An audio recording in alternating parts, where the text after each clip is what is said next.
150 is an application fee.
No, this would be early for them still.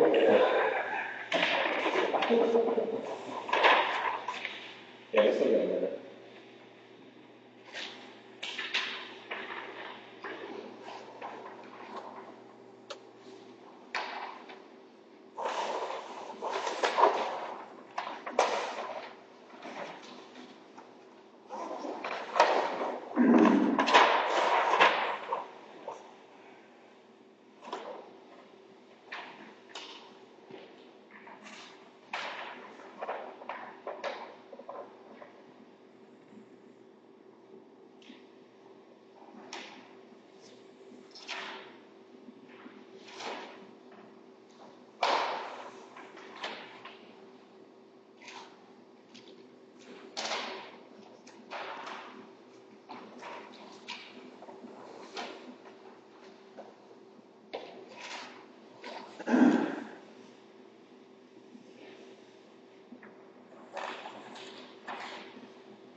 Fans with 435 watt peak. Yeah. That's pretty high. Yeah, they're getting up there. Yeah. And actually, there's what we call a bin class, which is sort of the next iteration of the panel, is going up to 445. Wow.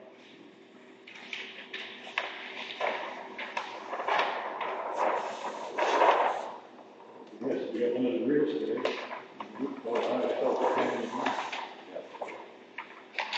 They're bigger than the ones on your house, for sure. Huh? They're bigger than the ones on your house, for sure. They're bigger? Yeah. 6.5 feet long. Oh, I see what's like. Yeah.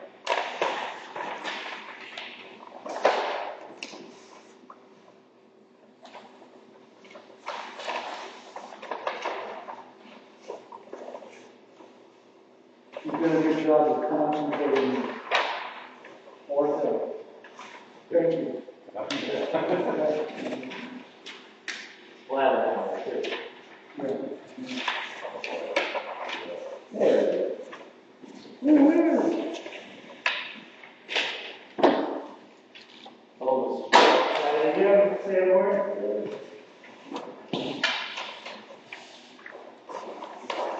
Here.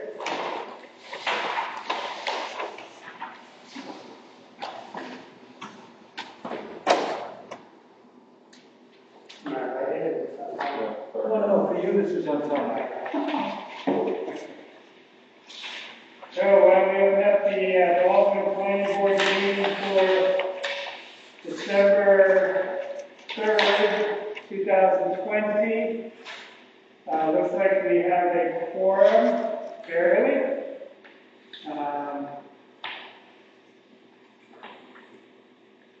We've got one item on the agenda, as far as I know. We'll see how far we can get with that. Why don't we start the meeting by entertaining a motion regarding the minutes of the prior meeting. They've been moved as submitted electronically and seconded.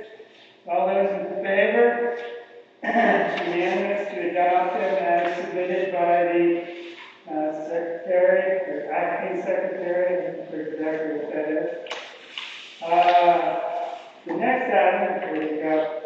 We may come back to this at the end of the meeting, but there's been a request to hold future meetings via the web.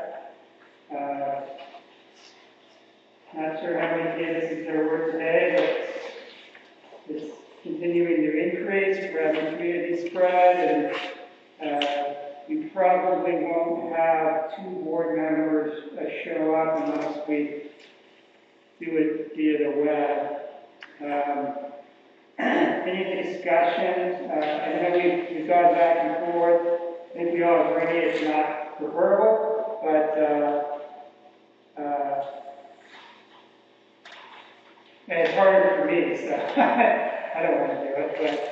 But by the same token, I also don't want people to feel as though they can't participate because of fear of COVID. So, yeah. So David, I know we set up that we would have another meeting next week, next Thursday. Are we anticipating something on that date? Yeah, right now we've got the Van Hertel subdivision wants to come back to us on that day. And we could not, we couldn't notice the web meeting for the next one. It would have to be after the December 10th meeting. It would have to go virtual. Okay. So this is more just kind of after the 10th, you know, we want to go back to virtual.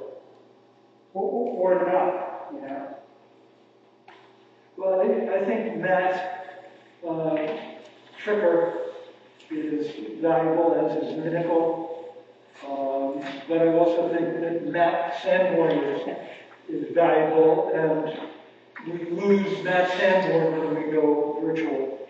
Sorry, I just pulled over across the street and I just talked a lot. You probably got your wife back to my house. Which is funny because we live right across the street and he gets service. Yeah. I mean, But it's fine, I'm okay with going back to work. just, yeah. And look, if you can't, you know, if the next time we do it, you can't participate, just come over to my house and, you know, I trust it. No face.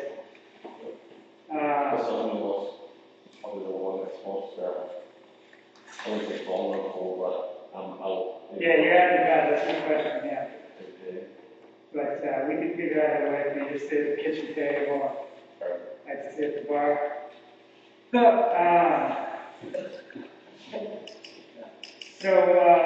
I'm not going to take a vote.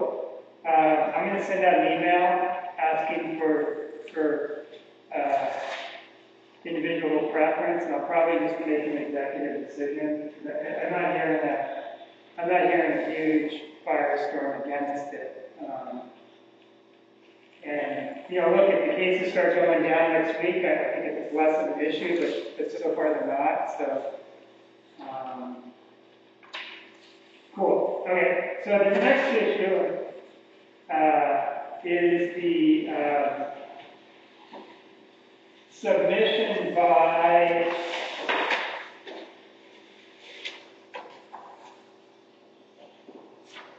Stantec and Walgrove Development Company and its subsidiaries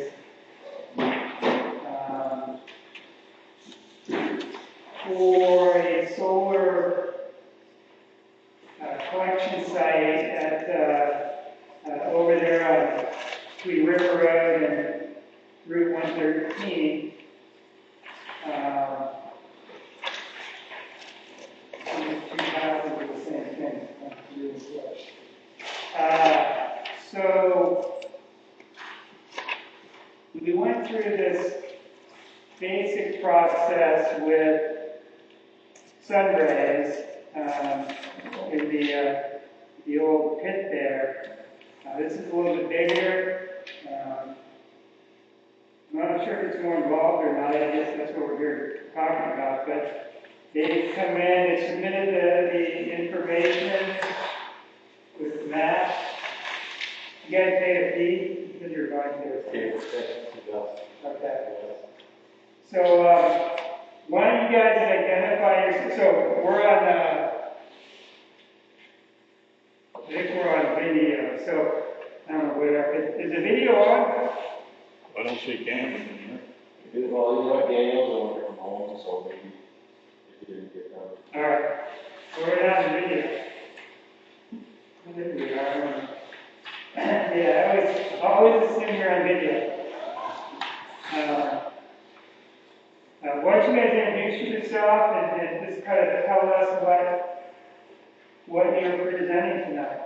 Yes? Could it be noted in the minutes that I recused myself? Yes.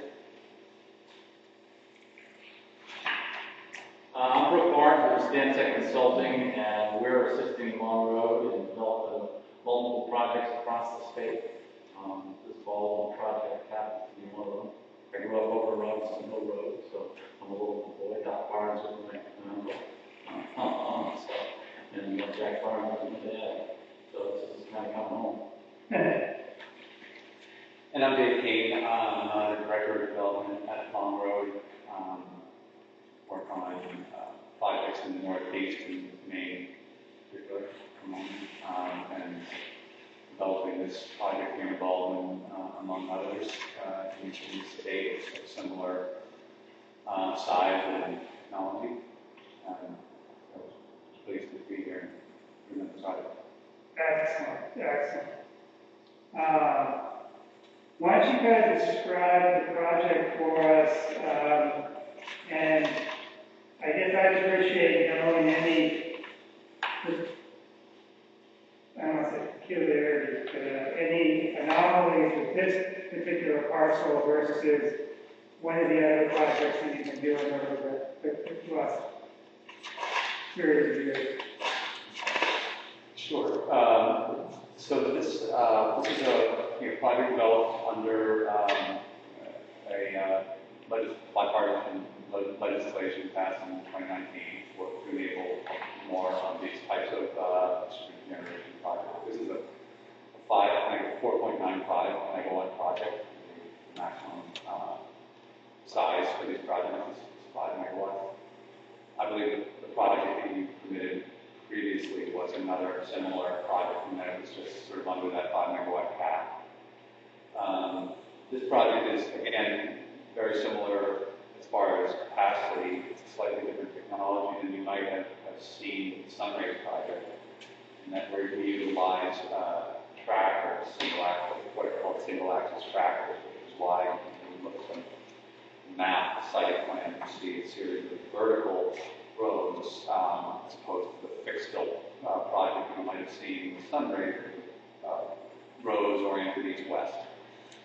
Those are more space sufficient, compact, and fit on a footprint that is smaller, under 20 acres. This project is substantially bigger. The single axis trackers take up more space, and hence the larger system size. And because we're over that 20 acre threshold, we've filed even in these smaller projects that are under 20 acres. So I guess that, to an extent, you could view as a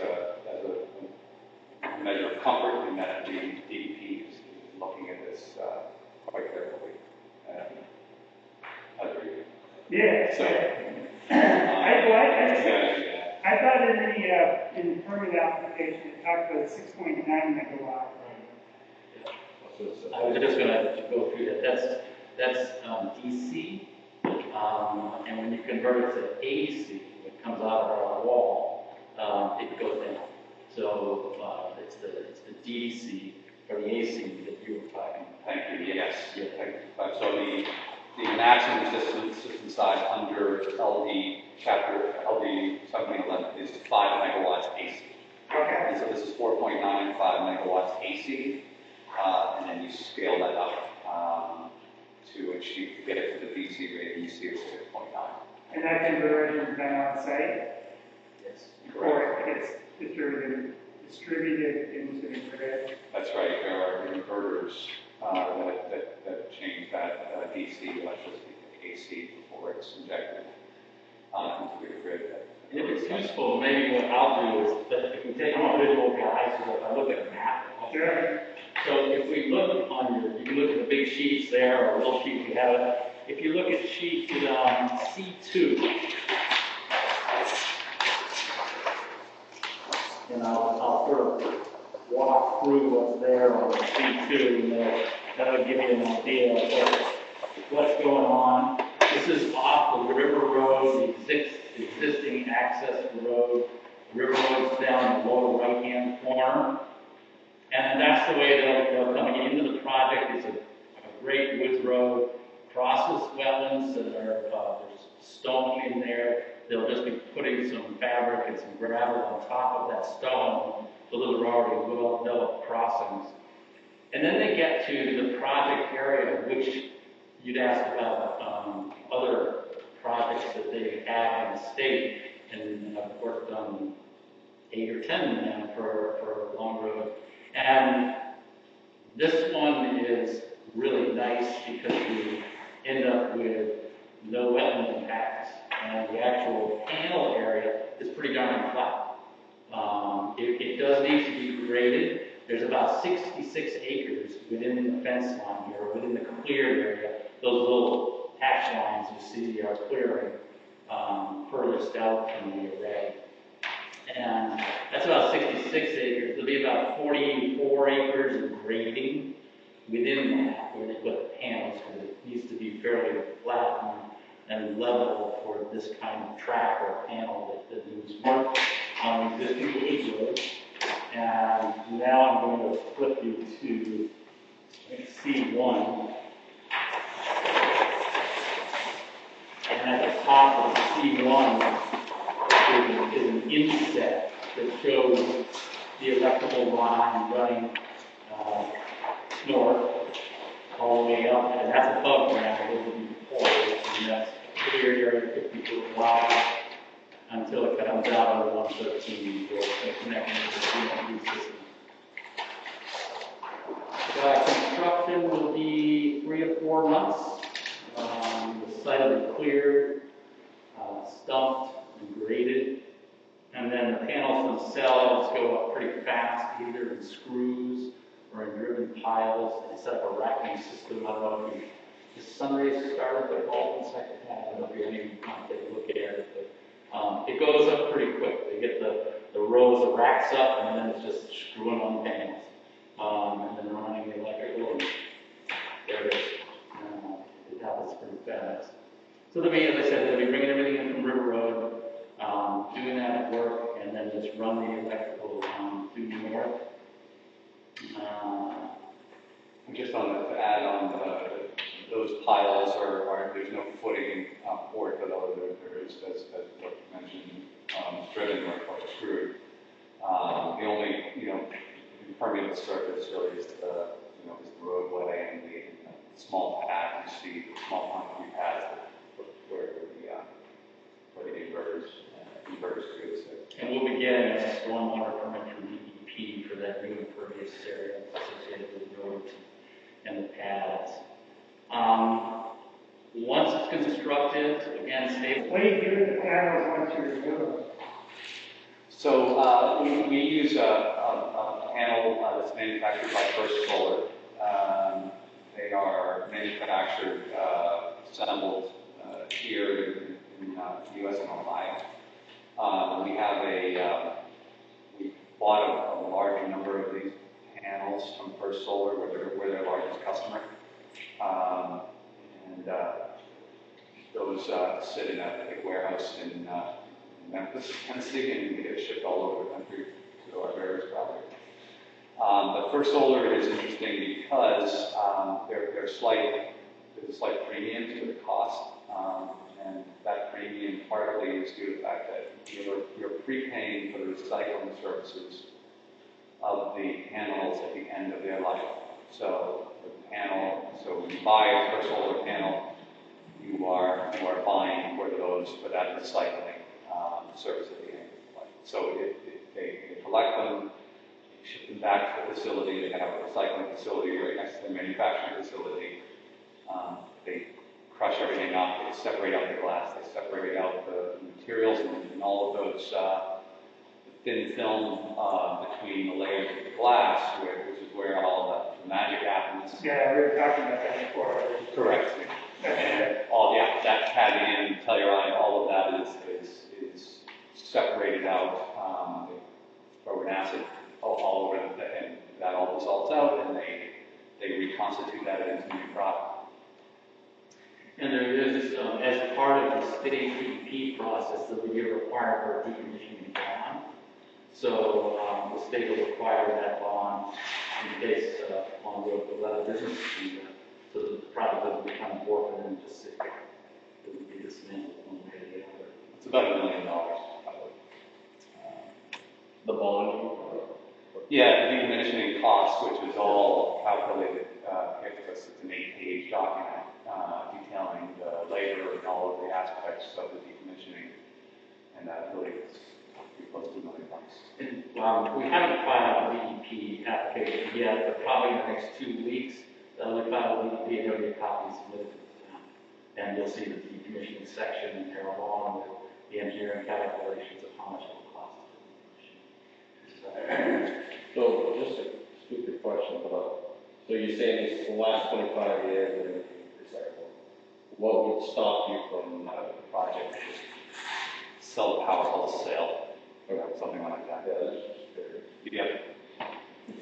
For the application itself, which is this cone-bound thing, what we did is we went through your conditional use permit requirements and your site plan review requirements. So if you flip into this,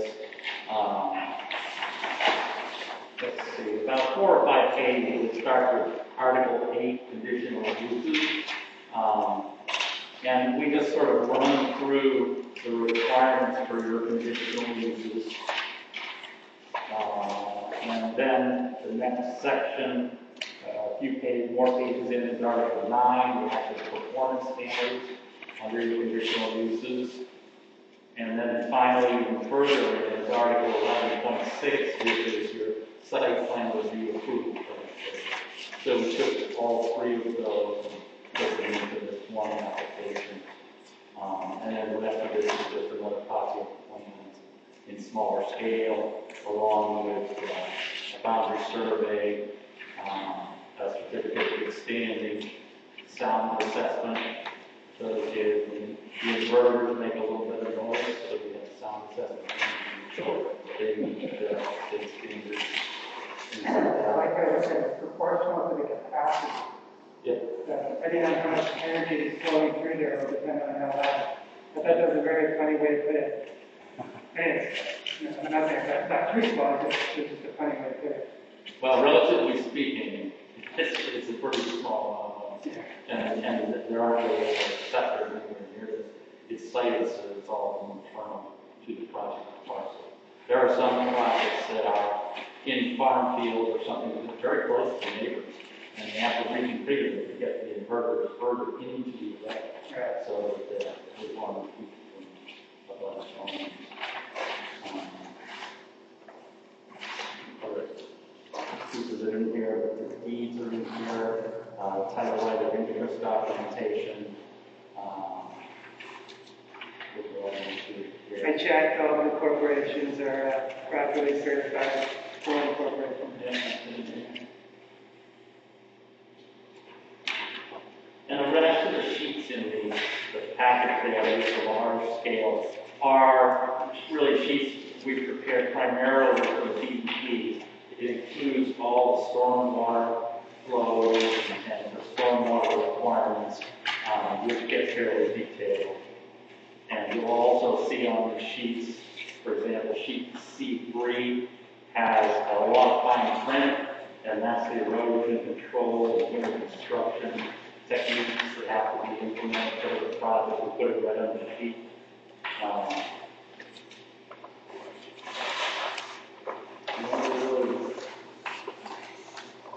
The most of the last few sheets, the D's, the David sheets, D1 and D2, just give some examples of the typical construction techniques that will be used for erosion control, stormwater control.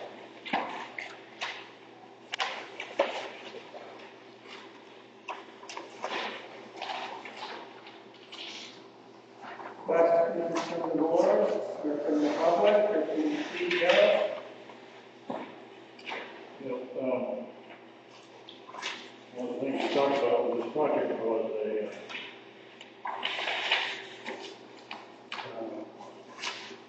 something on a qualified water expert to show, specify where the streams and wetlands were and the setback locations versus what was on the shoreline zoning map. Right. Do we have something in here for those? Actually, the wetland litigation report is not in here. I'll get that to you. On the site plans, if you look again at the C2, that's everything you see in blue there is what was delineated as the wetland by Boyle Services. They did the wetland work. And everything that's in my sheet kind of pinkish color, those are the wetlands that would be regulated under your shoreline zoning ordinance. And you see that dashed line that runs around the southern part of the page, or the bottom part of the page. That's your 250 feet around those wetlands under the amended shoreline zoning ordinance. So the blue area is wetlands that the soil science has found, and the pinkish area is what was on the shoreline zoning map. No, pinkish is also delineated wetlands. So both the pink and blue were actually field delineated. They found flags and determined it. But then we took that information and ran it through your amended ordinance so that the pinkish area are the wetlands that are regulated under shoreline zoning ordinance, greater than 10 acres for an area erosion. And so you end up with the dashed line as your buffer. And then there's a stream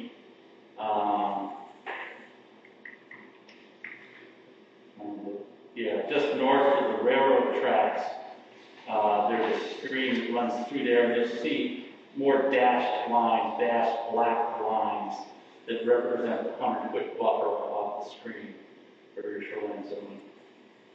Okay. So, I think Bob was asking a question about what was picking up. So, we went through the amendment to the shoreline zoning ordinance at the last special town meeting. Are you guys looking to utilize the mechanism in that change to have a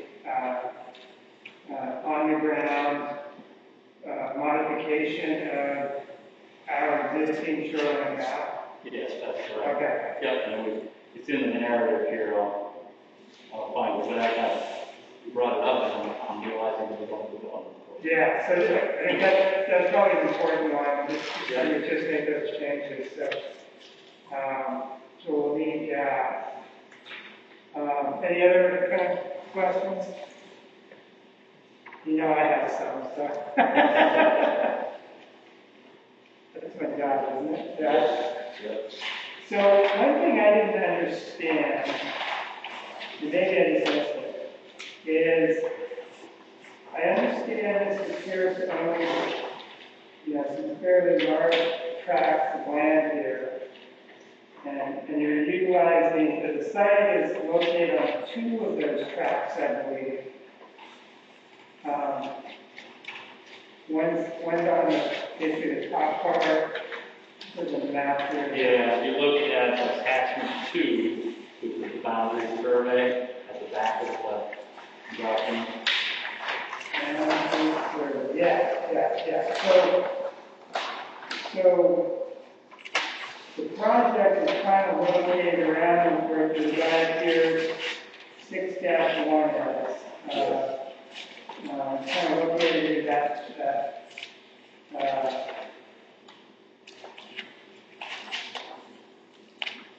area. So I didn't understand what portion of the two properties you're leasing from Mr. Pierce versus what you're not leasing. It looked like you were leasing the fenced-in area plus access from River Road into Route 113 for the power line. But it wasn't clear if you were leasing the entirety of these two parcels or just part of it.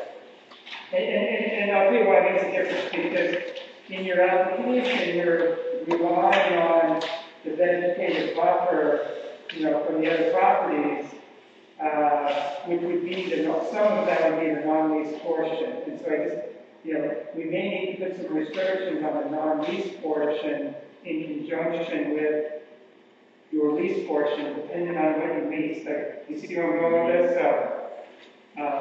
Your question is, are you releasing right up to the fence, in which case it can all get cut down and the visual buffer is gone. Right. So is there an area that's controlled? This is sort of the lease area, which is well beyond the existing layout. And I don't know if you intend to retain that, plus. I think it would be helpful for you to give us a diagram that shows the leased area and the used area, and then the rest of the parcel that's not being used.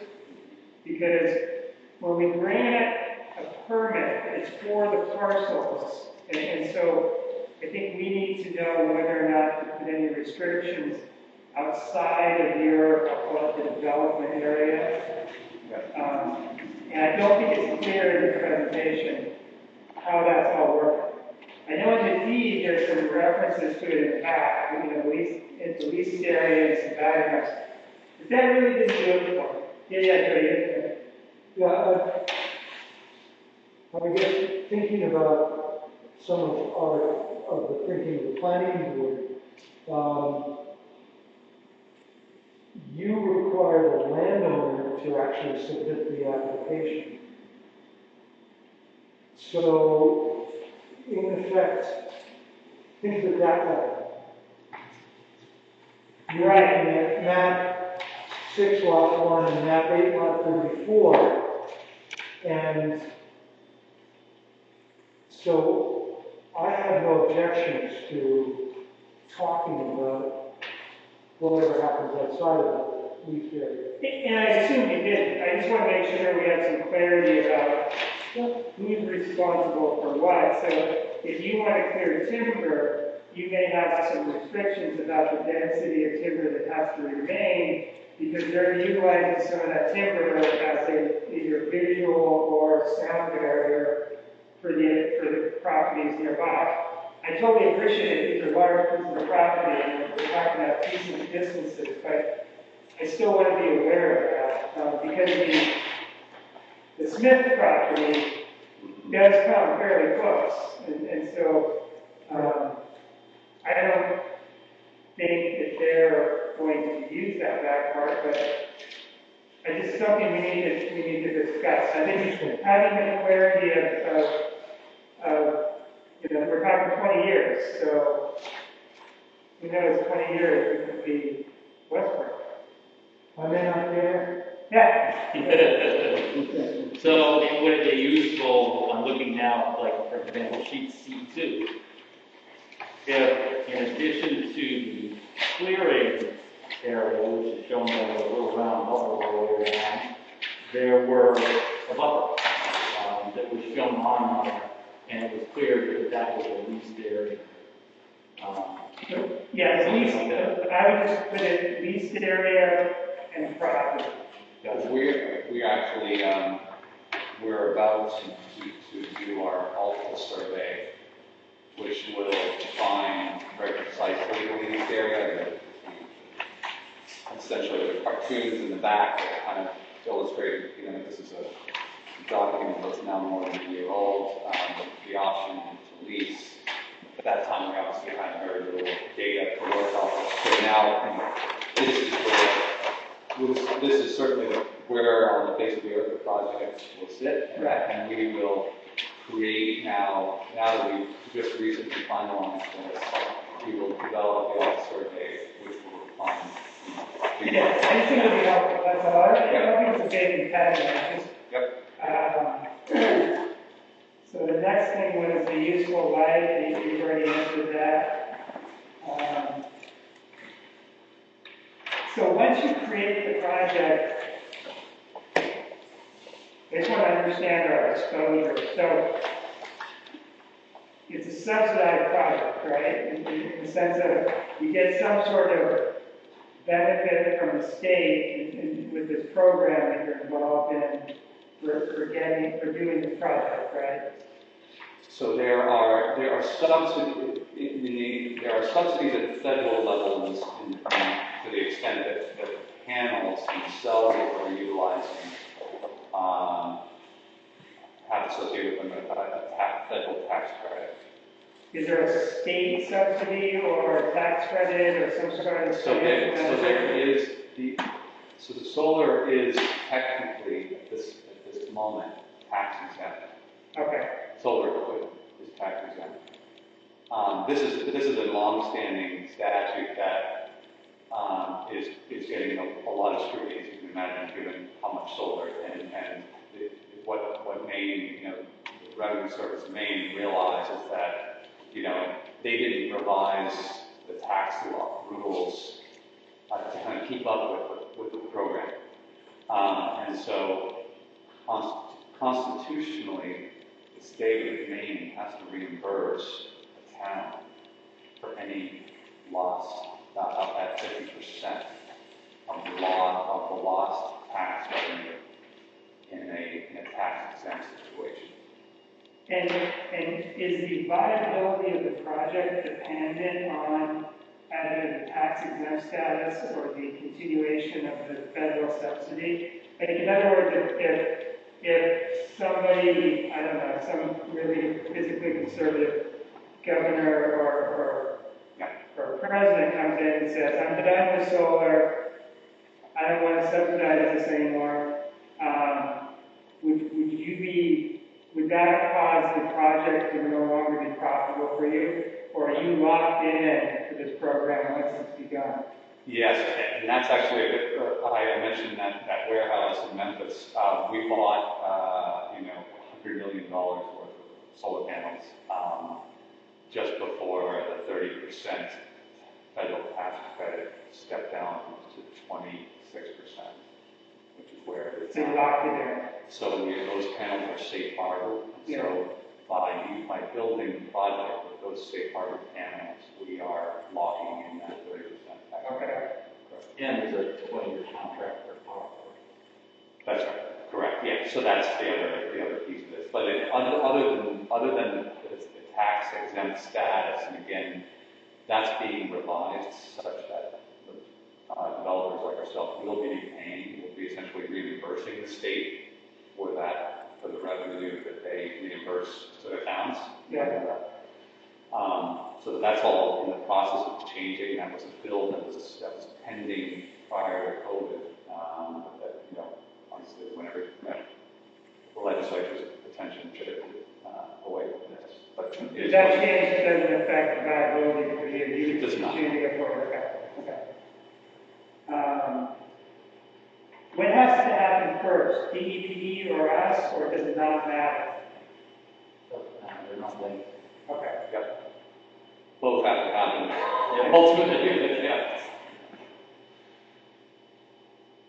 And I think my recollection is you're going to have a public hearing on the DEP part of this as well, right? We have to have a public meeting. Meeting, Yeah, yeah. that's scheduled for next Monday at 6 o'clock right here. It is? Yeah. Oh, okay. Yep. Is that in the shopping area? That's the job, I used to see it. I'm gonna put it in the press herald. Okay. Okay. And it went to all the butters as well. Go back to it. Okay.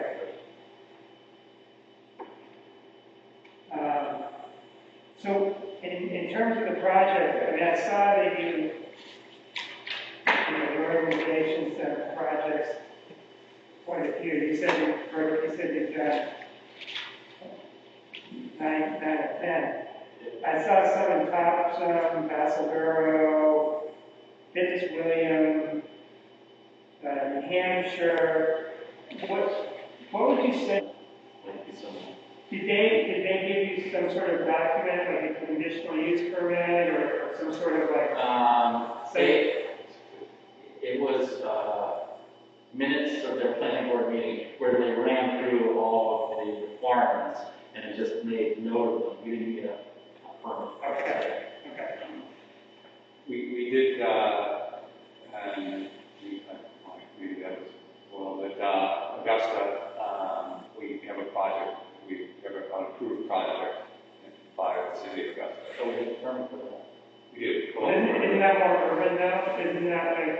It's actually a very similar type of site. I mean, part of it is clear. It's in North Augusta, so it's up closer. Okay. Closer. Was there some sort of permit on that or? Yes, and I If you could get a copy of that. Yeah, I don't think there is an issue. Yeah, I'm happy to share that. It's just what they call a statement of law, finding of fact, something along those lines. Is sort of, I think that's the title of it. Okay.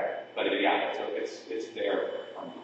I mean, I think as a board, I mean, I know Wes has some concerns about the disposal and the end of life issues, but as a board, I mean, Bob uses solar for a majority of his house, if not all. I think Matt and I are both very friendly to the concept of even doing this. I think our only concerns are making sure that this project doesn't unnecessarily infringe on the neighboring properties. You know, the site is obviously good because we don't have a lot of neighboring properties to worry about. But I think you just want to think in those terms. But I think we're friendly to the concept when you do that. Who doesn't like solar, right?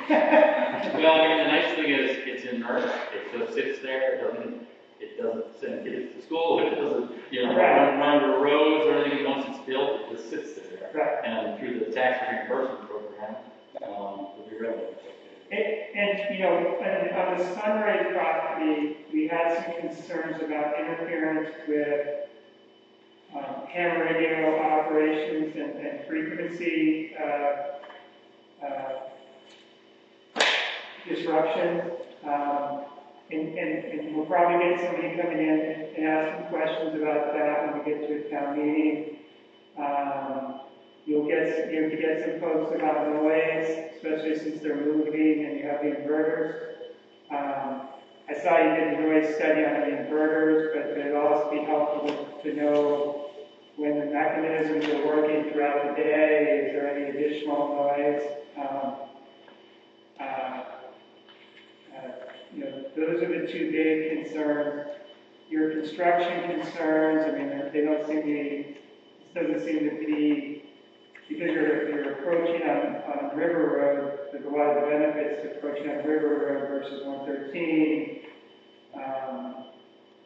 It's a very straightforward connection as well. It's just, it's a single pole. There's not a lot of infrastructure that needs to be built because we're so close to the substation here. Yeah. Joe, have you talked to any of the neighbors on River Road about this? Like, has anybody said? I've talked to people who are my neighbors here, yes. And are Not they, every time go on door to door and talk to people, but, as I run across people, and I explain what the project is, and, everybody's been great. Okay. how, is there anything across the street from it in River Road? Like, You gotta realize this is set back really far into the no, woods. I'm not talking about construction. Like, is the construction vehicles are coming and going. Like, the Belangers are down that way. They're still probably 500 yards up the river road, aren't they? Who? Belanger, That'd be black. Debbie Black and Nate Belanger. Like, what's the, They're opposite the other end of that road. The Woods Road that on this map peters out, actually keeps on going for a ways, and where it does enter River Road, Michelangelo is optional. Okay, But at this entrance, there's nothing there. there's nothing on the other side, right? There's nothing on the other side. You're well onto the wood, to the dirt part of River Road, right? No, No, John Wayne's house is paved in front of John Wayne. Yeah, I'm trying to figure out where the entrance is then compared to, who lives across the street then? I don't know that anybody does. Which People live across from John Wayne, but I don't know who is. Where's Leo's? yeah, John Wayne is one of the people that thought they This is a street, Yeah, it's no problem. called the Wood Road. Yeah. So why here? I don't know, but it's, I'm not sure. It's not across from, there are houses across from John, but I don't know what they. Well, this is the straight stretch, and then turns like, and then goes, is that gravel down there? Okay, so I, Yeah, so the Woods Road is about 1,200 feet east of the Lake. So over here, where this road comes, oh no, there, that's from the Michelangelo, right there. right there, okay, the road turns out, okay, so he's before, okay, so you're, You're using this, right? yeah, this is the road, yeah. Let me see that again. Okay, so it's further up than I thought, okay. All right, So where is that? It's got the railroad there, and then it's the river. Yeah, yeah, the best criteria for me is where it goes with gravel, because I know, man, I know where that is. Where you have to slow down. I got this map, and it's this back here. I think you want to ask them. You can maybe answer, in the handout here, the second sheet in Exhibit A, Yes, that was, again, Joe and I worked on this agreement probably at least 18 months ago. At that time, we were contemplating a second project on the same, essentially, very approximate to one another. That is since that idea is because of the number one, the prevalence of wetlands, but also there are rules now with respect to co-locating these projects. These projects now, as an owner, I have to, my next nearest project has to be 5 miles away. Yeah. So Sunrays can have their projects, less than 5 miles, but separate owners. maybe this one should be removed. Well, no, this is an exhibit to the lease agreement, Oh, to the lease option. the lease option. So when they originally obtained the option to lease, they put in exhibits to that lease option that reflected the current thinking at the time. Which is part of the reason why I was raising the question about the leased area versus the non-leased area, that we just need some clarity on that. All right, so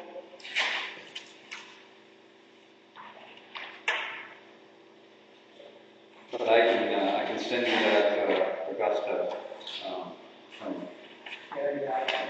and we have a vast world permit as well. I don't know what. if you want to send them, yeah, I'll read them. I may not understand them, but I'll read them. And he just sent my email, I distributed it out to the rest of the board. So we kind of have two to-dos here, the wetlands delineation report.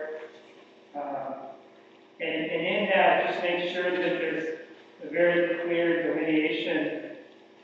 That's not very clear. A really clear explanation of what changes to the wetlands map you're requesting. Like that's almost a separate application in and of itself.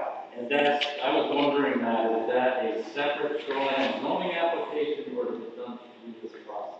Well, we've never done it before, so who knows? But, So what works best for you? But what I'd like it to be is something that is portable from the rest of the project. So once this project goes away in 20 years, the wetlands modifications to the shoreline zoning map have a lane in and of itself. Yeah. So they can be separated out and put into another file folder. And because it's the first time we're doing it, we're kind of setting the standard for what expectations and we're having. So I want to be super cautious about that. So that wetland report needs to be pretty well explained. We may want to talk to the person, have the person come in. What is your expectation in terms of where we go from here?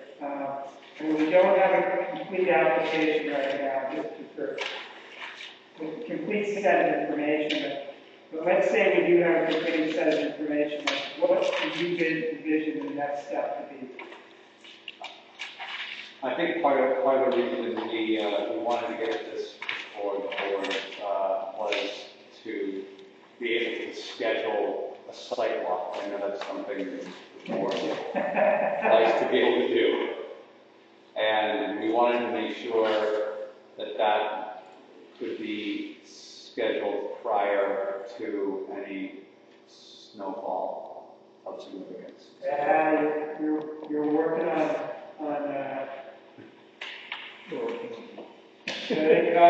last time, right? You're working on borrowed time at this juncture. So our typical rule is if there's more than 2 inches of snow, we don't hold a sidewalk. Now we held the Sunray sidewalk, and they probably had 1.5 inches, maybe 2 inches of snow. It was pretty close, but it was a pit, so it was easy to be generous with that because it was a pit. Like, we all know what a pit was like after they're done, whether it be 2 years or 10 years. Here, it's a little dicey because we've got a lot of wetlands issues.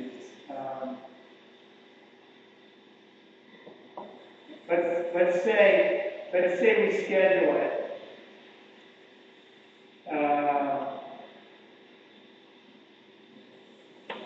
What do you guys think? I mean, I think we should schedule it. See what the weather does. Yeah. You've got a chance up until January. Supposed to be some winter weather coming in this weekend. I did. Now, Talking about the 10 to 15 inches. that's the European model. You never believe the European model. I hope you're right. I think it's going to hold up. But what's the time for notice on a sidewalk? 10 days or something like Hopefully, Is that a noticed event? Yeah. Okay. Open to the public. Yeah.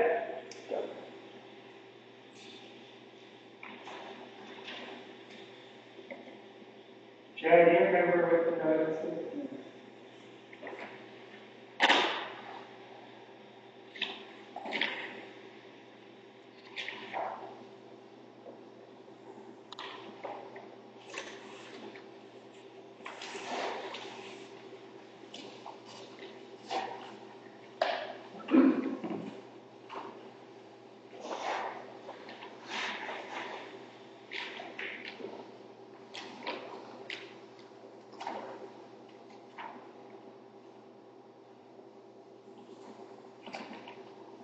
I've been working on a computer, so I have the stop, and I'm like, what do I do with it? Again, I still check it.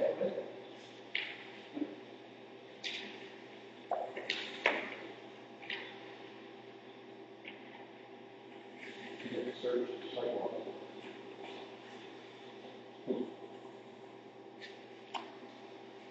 If I could.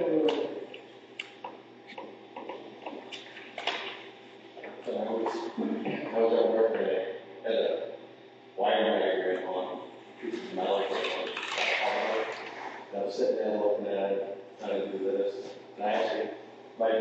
like, so not technical, doing that, sounded even that's like, Make it bigger? trying to zoom in, trying to zoom in, and I'm like,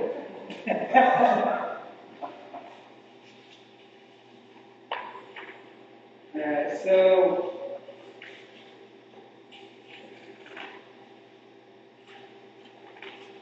Conditionally, so on page 12, it says, for a conditional use permit and site plan review, public hearing, 10 days in advance.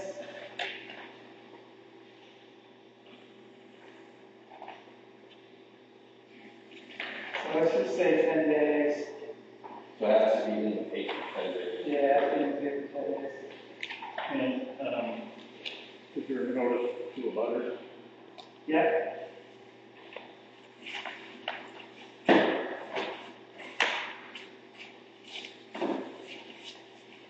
Is that notice we do or plan? We do that. Yeah, that's where your fee goes to. By suggestion, we got a River Road. That's it. With parking on there too, inside. Yeah, I'll never find it.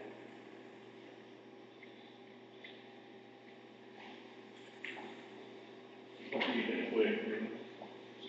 What? They don't need it waiver, do they? Nope.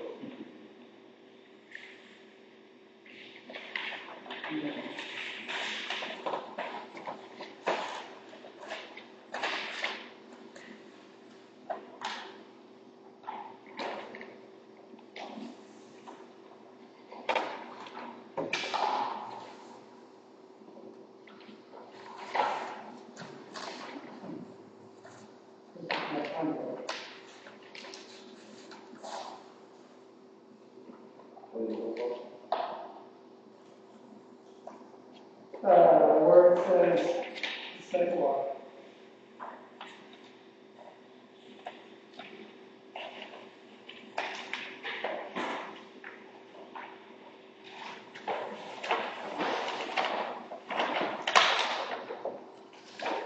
Public hearing, but don't think it was sidewalk.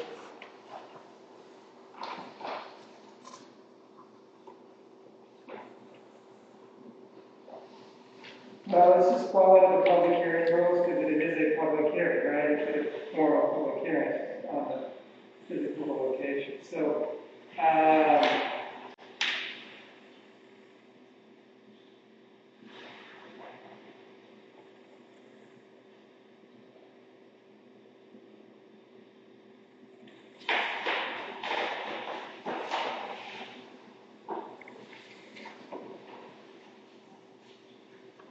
when can you get the wetlands delineation report to us? Tomorrow? Okay.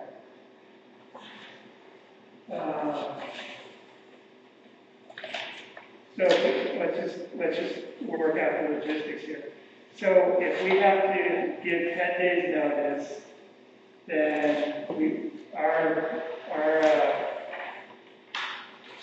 publication of record is the shopping guide, local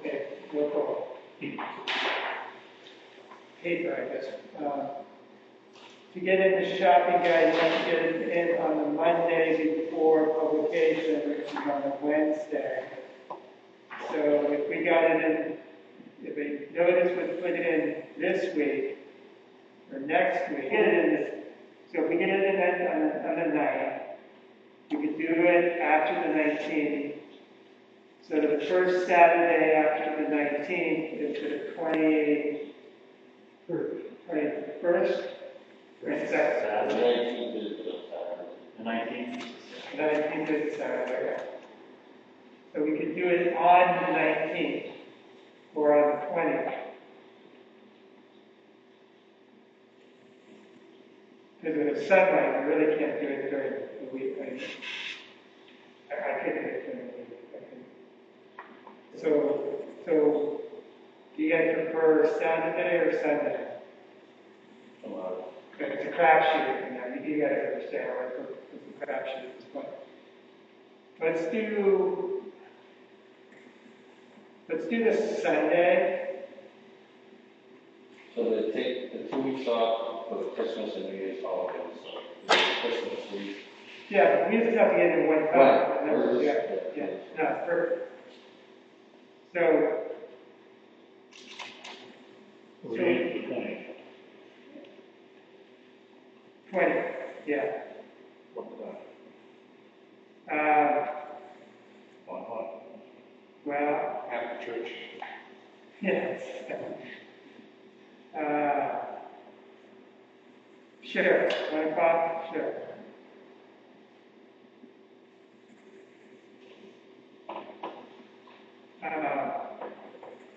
Yeah, that's contingent on getting the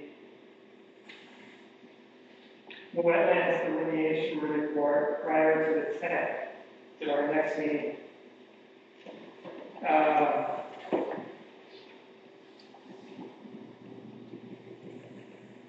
And what we need you to do is we need you to provide some level of marking to show us, we don't need very much, but we need some level of marking to show us where the road is, you know, at the entry point, and then give us some level of boundary of the developed area. And we're not going to walk the whole 62 acres, so, I mean, don't knock yourself out like every 10 We can stake the 4 corners of the fence, area. Yeah, yeah. Yeah, it's actually, when you walk out there, where you are is pretty obvious. The road that goes out from River Road, if you look at a sheet C2, it goes in and then you see it crosses wetlands there. Yeah. And those are just big stone crossings, like small stone. So it's just a road and it's all brushed out. So you're just walking down the road. And then once you cross that, road 1, you go up a hill and there you are in front of it. Yeah, so if you could just throw some stakes up there and just kind of give us some sort of visual boundary. I mean, you know, some sites here require more because they're more detailed, but here, I don't think we need a lot of detail. I don't need to know where the paths are going to be or anything like that. You know, do you? What do we see right now? Is that a lot of scrub or tree or what's in there? What would be between markers in this area? Well, Trees. Trees. Yeah, so we're not going to be able to, are we going to be able to see through to the, yeah. On one corner to the next. Yeah, so just put it in there in case somebody actually wants to walk and look at it. You know, we're walking that road and you come to a landing. And everybody will feel comfortable because they're on a landing and there's a lot of looking around, you know. But that is the area that they're talking about.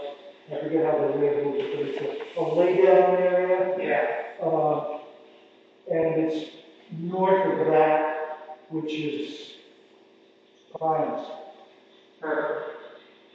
Perfect. Yeah, I mean, this is mostly for the public, to give them a chance if they want to spend the time to walk in there and look and make sure there's no small budded whirlybirds or whatever the plant. No small road. That's what it is. Yeah. So we do need some markings so at least kind of know what's going on. Well, we see there. You would. And I would bring a couple of these maps, posted on the corkboard, so you can hold it up and say, we're here, here's the project. You know, depending on the level of interest, you'll get between 2 and 20 people. David, if people have pickup trucks, they can drive to that. So that way, No problem. And parking lot area. cool, I'll go with that then, we can take it. Yeah. So we'll try to do it. If there's a forecast of snow, we'll just stay in contact and we'll try to do it, but I'm also a little bit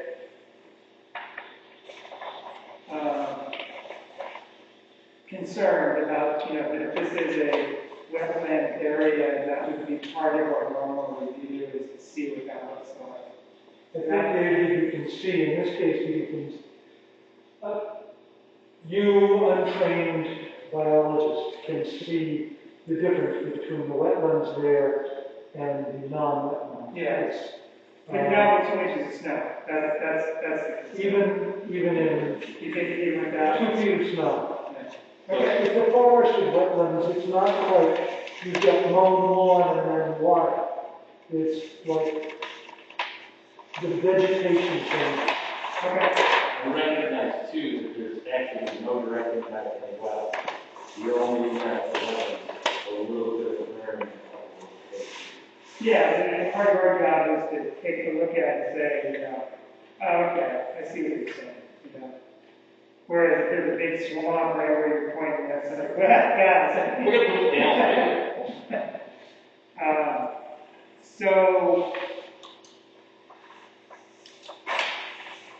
So why don't we, you know, I'd like to look at this information a little closer and spend some time with the ordinance just to make sure, like I didn't have a chance to do that yet. But I think having the sidewalk is a good next step. Do you guys just see wanting to talk about this at the next meeting, or do you want to wait till the sidewalk and then have them come back? Well, as long as they get paperwork to us, and we can talk about it. They don't have to come to the next meeting, guys. Yeah, I mean, I don't see you talking about this at the next meeting until we see the project. Unless we want to talk about the shoreline zoning aspects of this at the next meeting. That's going to take a little bit of effort on our part to kind of figure out what that means. And whether or not we need to hire somebody to, nothing to do, but whether or not we trust what they're saying at face value, or they're actually saying at face value.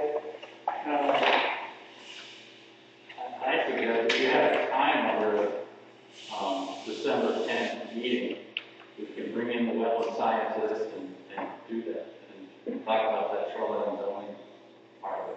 Because Yeah, it is a discrete piece. It is, You want to it make sure is. you get it right. yeah, and it's not going to happen in one sitting. I mean, it's going to take us some thought. Why don't we do that? I mean, you guys, okay. Yeah, you can get us that map and get the shoreline zoning person to us on the 10th. We'll give you some time. We have another agenda item that night, but it's not going to take more than probably half an hour, 40 minutes. So we have at least an hour to talk about the wetlands. And then at that meeting, I think I'll have a better idea of kind of what the process is from my perspective. And then if the board sees it the same way. So if we don't get a sidewalk done before it snows, then our part of the project slowed down. It's much harder for us to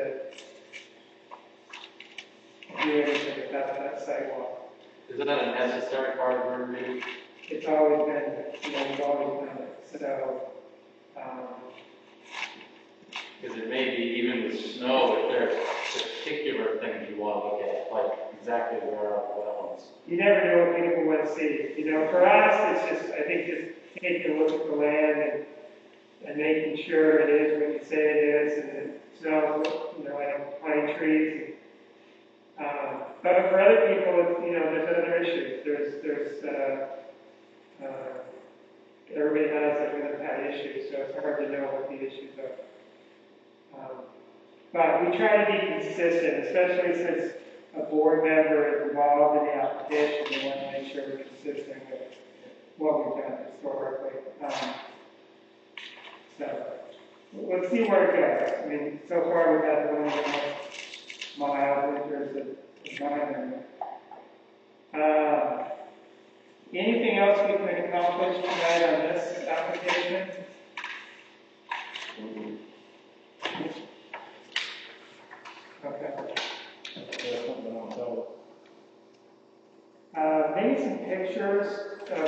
apparatus would be helpful too.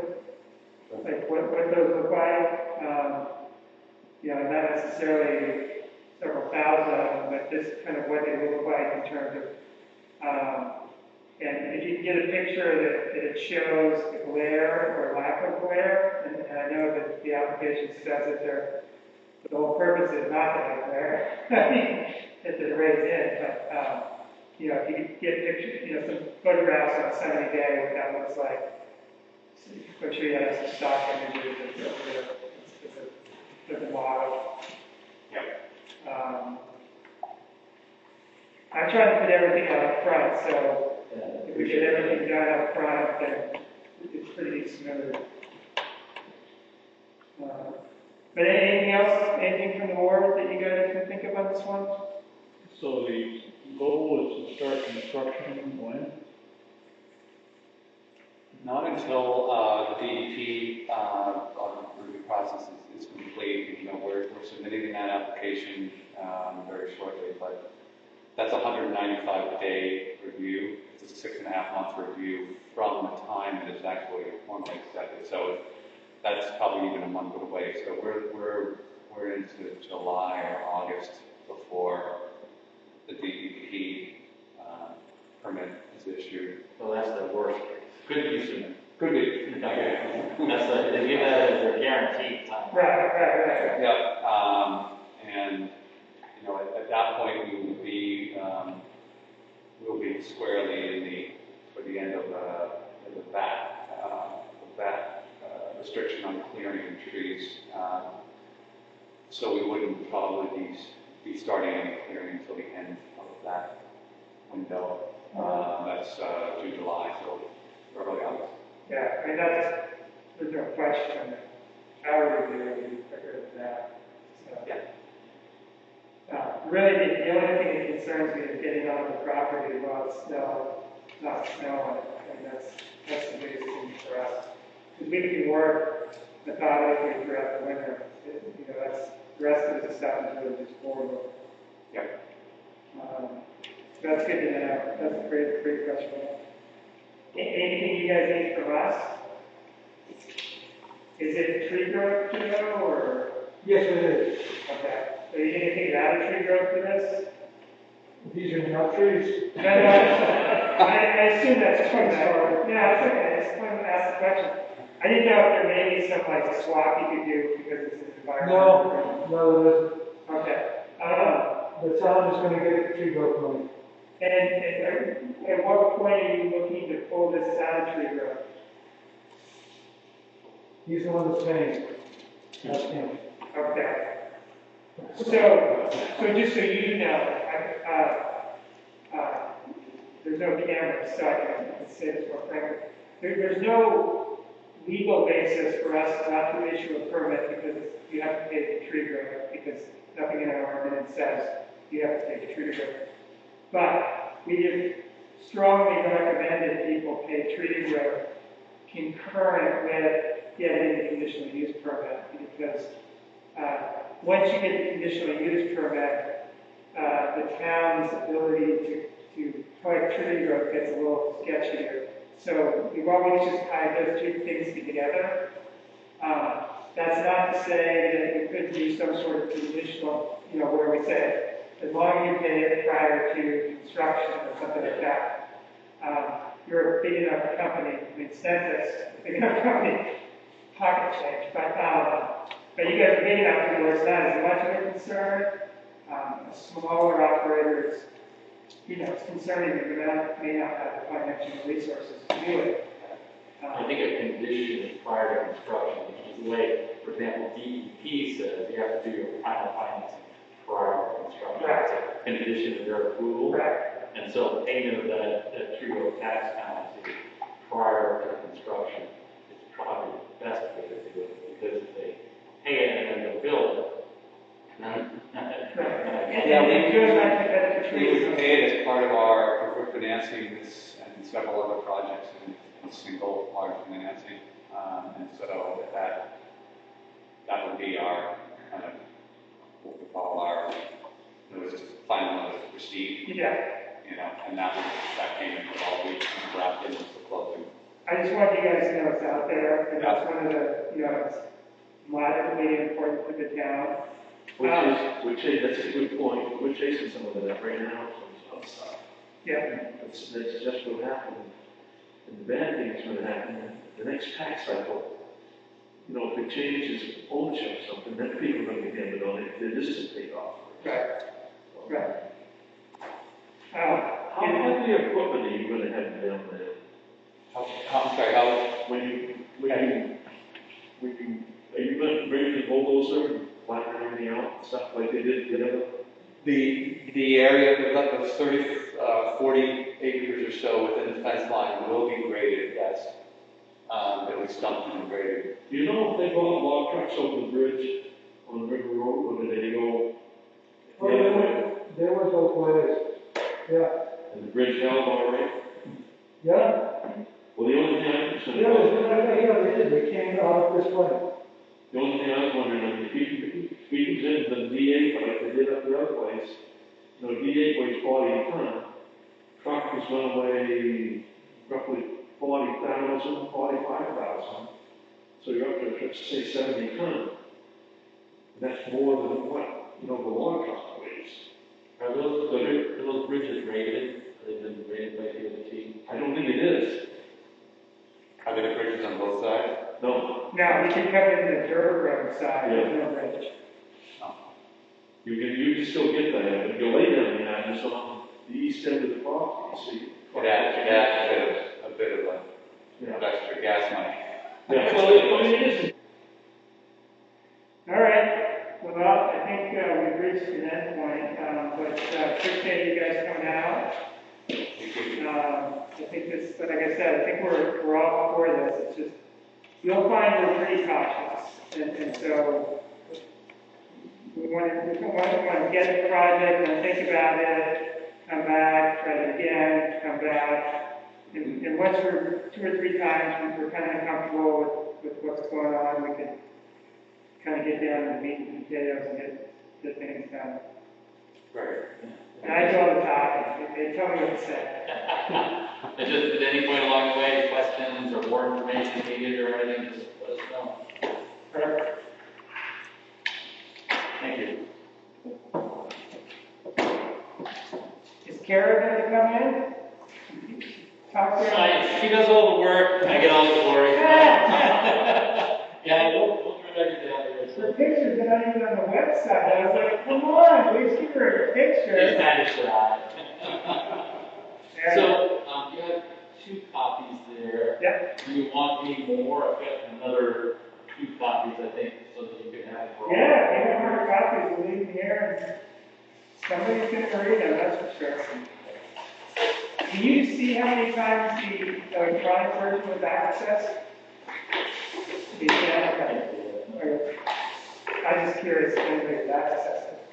It's not very user friendly, that FTP site. It's every chapter is an individual kind of page, Yeah, I downloaded the PDF, I thought it was fine.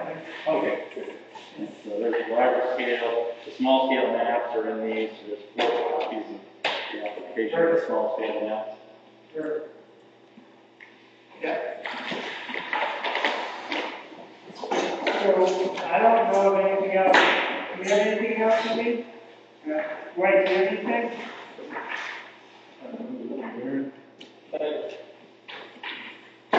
On favor, we're good?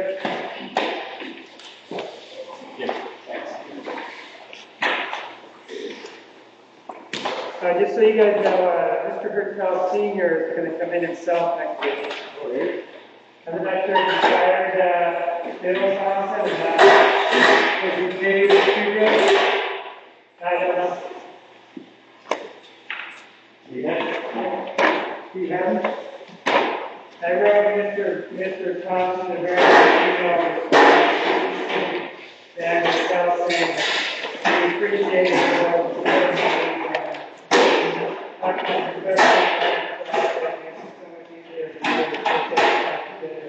So they had her help see it. So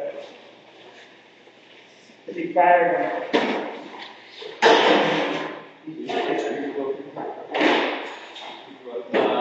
I got analyze this asphalt. Okay. That is consistent with This table's just the.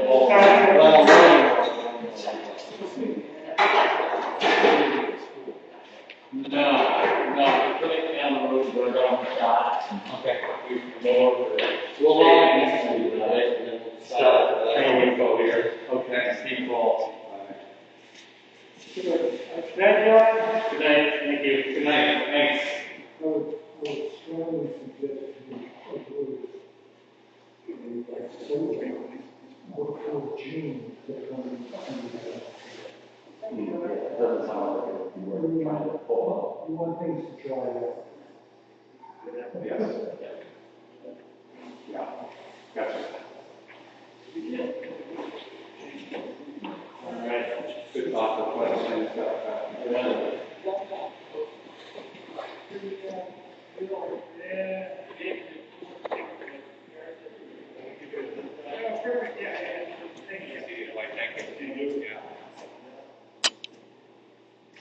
Let's go in here. I was gonna say, there ought to be one more coming. Yeah, somebody ever turn out the lights?